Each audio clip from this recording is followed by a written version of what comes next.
I, 29F, am facing a dilemma with my boyfriend Sean, 32M, over my cat Milo's sleeping arrangements. Milo has been my faithful companion for 7 years, ever since I adopted him from a local shelter. He was just a tiny kitten then, barely 8 weeks old, with big green eyes and a purr that could melt anyone's heart. I remember the day I got Milo like it was yesterday. I had just moved into my first solo apartment after college and was feeling overwhelmed and lonely. My best friend dragged me to the shelter, insisting that a pet would help me feel more at home. As soon as I saw Milo, curled up in the corner of his cage, I knew he was meant to be mine. Since then, Milo has been by my side through everything. He was there when I landed my first real job at a marketing firm, celebrating with me by playfully attacking the balloons my parents sent. He comforted me when I was laid off 2 years later, during the economic downturn. I spent weeks feeling lost and depressed, but Milo's constant presence and affectionate headbutts kept me going. Milo has always slept in my bedroom. He has a cozy cat bed next to my nightstand, but he often prefers the cat tree by the window. On cold nights or when I'm feeling under the weather, he'll curl up next to me on the bed, his rhythmic purring lulling me to sleep. I met Sean about 10 months ago at a friend's barbecue. We hit it off immediately, bonding over our shared love of indie films and obscure 80s bands. He's smart, funny, and generally very considerate. Our relationship has been great, except for one significant issue: he can't stand having Milo in the bedroom when he stays over. Sean claims that Milo disturbs his sleep. He says the cat's nighttime activities, jumping on and off the bed, occasionally meowing, or simply moving around, keep him awake. I was surprised by this at first because Milo is generally quite calm at night. Sure, he might have the occasional bout of late-night zoomies, but it's not a regular occurrence. I've tried to compromise by keeping Milo out of the bedroom a few times when Sean stayed over. It didn't go well at all. Milo sat outside the door, meowing plaintively all night. His cries were heartbreaking, and ironically, even more disruptive to our sleep than his usual nighttime behavior. Milo's distress at being shut out made me feel terribly guilty. This cat has been my rock through some of the toughest times in my life. When my grandmother passed away last year, Milo seemed to sense my grief. He barely left my side for weeks, providing silent comfort as I processed my loss. The thought of regularly excluding him from my room, a space he's always had access to, feels wrong on so many levels. Sean and I had been managing this issue, albeit uneasily, for a few months. But last weekend, things came to a head. Sean stayed over on Friday night, and I let Milo sleep in the room as usual. Around 3 a.m., Milo jumped on the bed and accidentally stepped on Sean's face as he was making his way to my side. Sean woke up startled and upset. He said he couldn't deal with this anymore and that I needed to make a choice between having him stay over or having Milo in the room. I was taken aback by the ultimatum. I told Sean that Milo was here first and this is his home too. I explained that I wasn't willing to disrupt Milo's routine and cause him distress just to accommodate Sean's preferences. This led to a heated argument, with Sean accusing me of prioritizing my cat over our relationship. The argument brought up some deeper issues we hadn't fully addressed before. Sean admitted that he'd never had pets growing up. His parents were both busy professionals who viewed animals as an unnecessary responsibility. He said he's always struggled to understand the deep bond some people have with their pets. I shared more about my history with Milo, explaining how he's been a constant source of comfort and companionship through various life challenges. I told Sean about how Milo helped me through a painful breakup with my college boyfriend, always there with a purr and a nuzzle when I was crying. I described how Milo would sit on my lap while I was job hunting after being laid off, somehow making the endless cycle of applications and rejections feel less daunting. Sean listened but still seemed frustrated. He pointed out that while he understands my attachment to Milo, he needs quality sleep to function well at his high-stress job in finance. He suggested that maybe we're not as compatible as we thought if we can't agree on something as basic as sleeping arrangements. His words hit me hard. Until now, our relationship had been going so well. We share similar values, enjoy the same activities, and generally communicate effectively. This is the first major conflict we've encountered, and it's making me question our long-term compatibility. Part of me wonders if I should just give in and try harder to keep Milo out of the bedroom. But another part feels like that would be betraying Milo's trust and disrupting a long-established routine. Plus, I sleep better knowing he's nearby. It's a comfort I've grown accustomed to over the years. I'm also concerned about the precedent it would set. If Sean and I eventually move in together, what other aspects of Milo's life would he want to change? Would he expect Milo to be confined to certain areas of the house? The thought makes me uncomfortable. At the same time, I understand Sean's need for uninterrupted sleep. His job is demanding, often requiring early mornings and late nights. I want to be a supportive partner, but I'm struggling to find a solution that works for everyone. I've considered compromises like getting a white noise machine to mask any sounds Milo might make, or maybe rearranging the bedroom to give Milo a space further from the bed. But I'm not sure if these solutions would satisfy Sean. This situation has me questioning a lot of things. Am I being unreasonable for refusing to change Milo's sleeping arrangements? Am I putting my cat's needs above my relationship? Or am I right to stand my ground on this? I love Sean and want our relationship to work, but Milo is family to me. The bond we share is something I cherish deeply. The idea of having to choose between them is heartbreaking. I'm looking for advice on how to navigate this situation. Has anyone else dealt with a similar issue? How do you balance the needs of a pet with those of a partner? Am I the asshole for prioritizing my cat's routine over my boyfriend's comfort? Update 1. It's been about a month since my original post, and I wanted to provide an update on the situation with Sean and Milo. After our argument, Sean and I took a few days apart to cool off and reflect on the situation. We then met up at a neutral location, a quiet cafe we both like, to have a serious discussion about our relationship and the ongoing cat dilemma.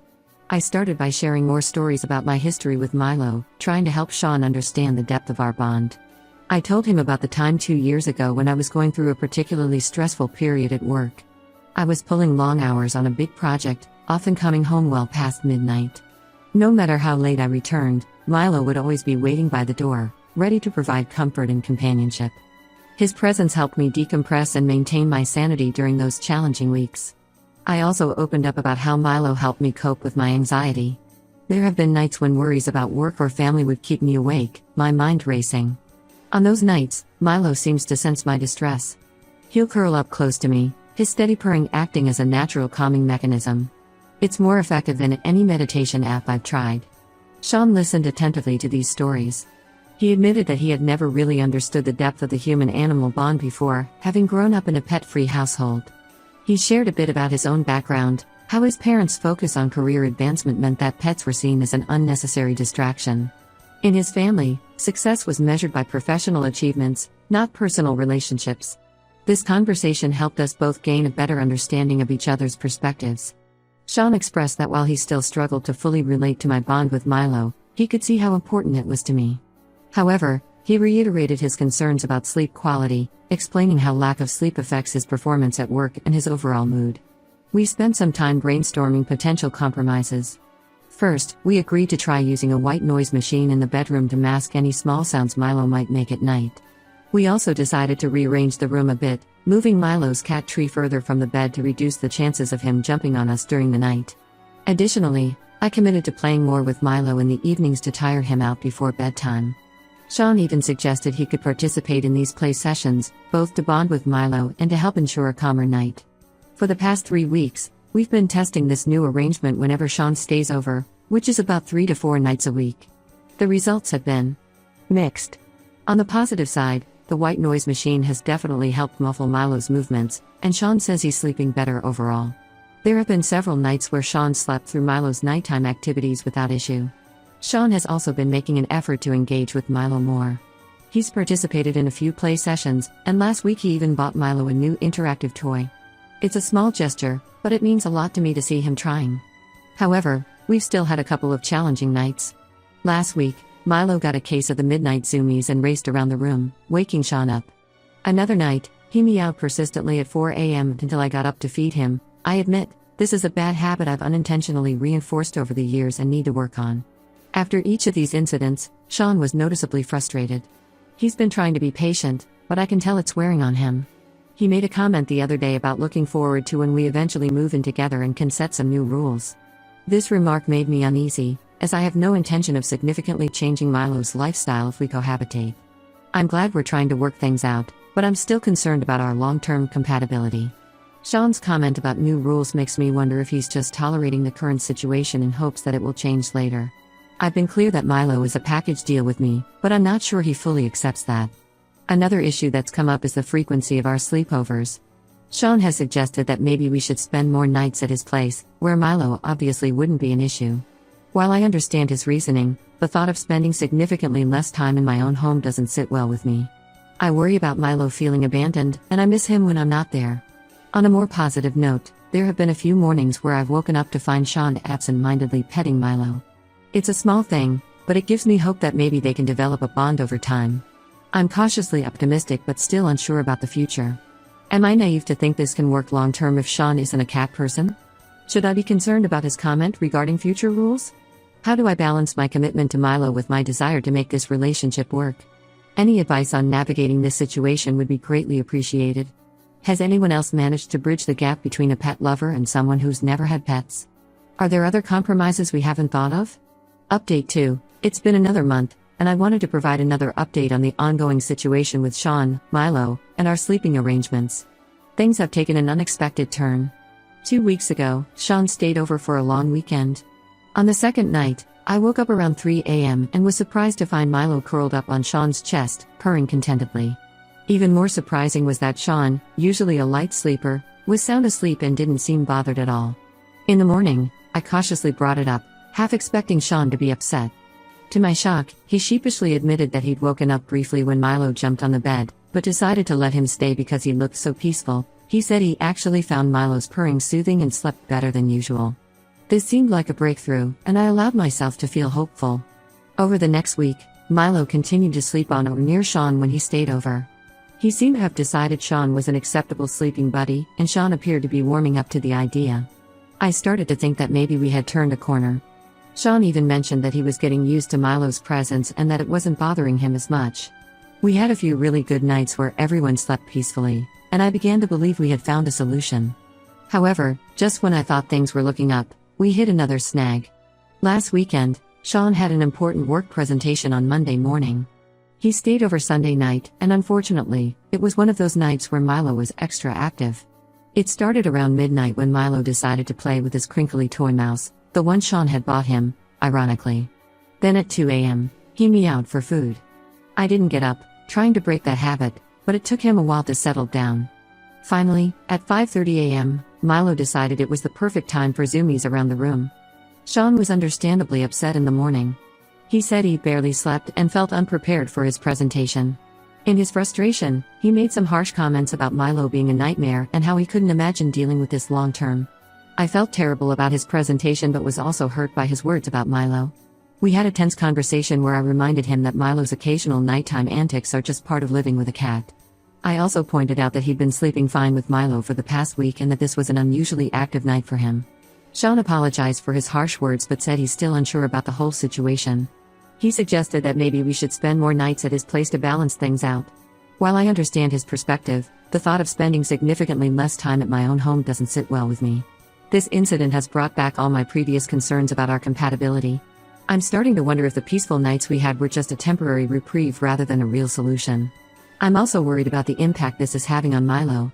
Cats are sensitive to atmosphere, and I'm sure he can pick up on the tension between Sean and me. I've noticed him being a bit more clingy than usual lately, almost as if he senses his place in our lives is being questioned. Sean and I are at a bit of an impasse now. The brief period of harmony with Milo sleeping on Sean seems to have been disrupted by this one bad night. I'm not sure where we go from here. Part of me wonders if I'm being selfish. Should I be more willing to spend nights at Sean's place? But then I think about Milo waiting for me at home, probably feeling confused and abandoned, and my heart aches. I'm also concerned about the long-term implications. If Sean and I are struggling this much to coexist with Milo now, what would happen if we decided to move in together? Would Sean expect Milo to suddenly change all his habits? That doesn't seem fair or realistic.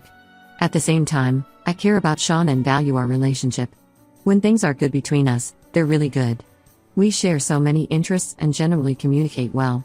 It's just this one issue that keeps coming between us. I'm at a loss for what to do next. Is this a fundamental incompatibility between us? Am I being unreasonable for not wanting to spend more time at his place? Should I be more understanding of his need for uninterrupted sleep, even if it means seeing less of Milo? Has anyone else been in a similar situation? How did you resolve it? I'm open to any advice or perspectives you can offer. Update 3. It's been 2 more weeks, and I'm afraid this update isn't a happy one. After much discussion and soul-searching, Sean and I have decided to end our relationship. Following the incident with Sean's work presentation, we try to find a middle ground. We spent more nights at his place, but I found myself constantly worried about Milo and feeling guilty for leaving him alone so much. Even when we were at my place, there was always an underlying tension about Milo's nighttime behavior. The breaking point came last weekend. Sean and I were having a conversation about our future, tentatively discussing the possibility of moving in together someday.